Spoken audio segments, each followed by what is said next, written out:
paisible en période de trouble.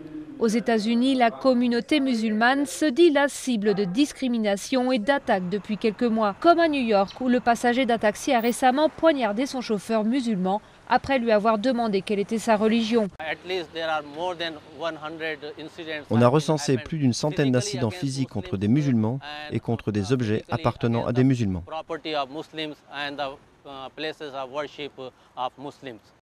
Selon le FBI, les crimes haineux restent rares, mais pour de nombreuses organisations, la peur de l'islam est bel et bien en train de s'installer aux États-Unis, comme en témoignent les récentes menaces faites par un pasteur intégriste en Floride de brûler le Coran le jour du 11 septembre.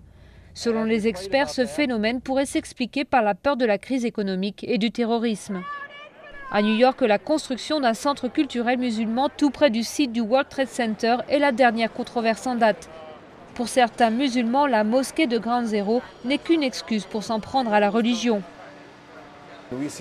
Il y a une initiative organisée, une campagne calculée pour faire passer les musulmans comme des étrangers non américains et hostiles.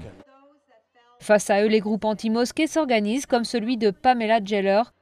Elle dit n'être motivée ni par la peur ni par la haine. Je pense que l'islamophobie est une histoire que les islamistes ont inventée pour faire taire tous ceux qui critiquent le djihad. En attendant, les opposants au projet font ce qu'ils peuvent pour retarder la construction du lieu saint, devenu le symbole du débat de la place de l'islam dans la société américaine. De leur côté, les responsables musulmans ont annoncé une journée de porte ouverte en octobre pour inviter leurs concitoyens américains à comprendre leurs croyances plutôt que de les craindre.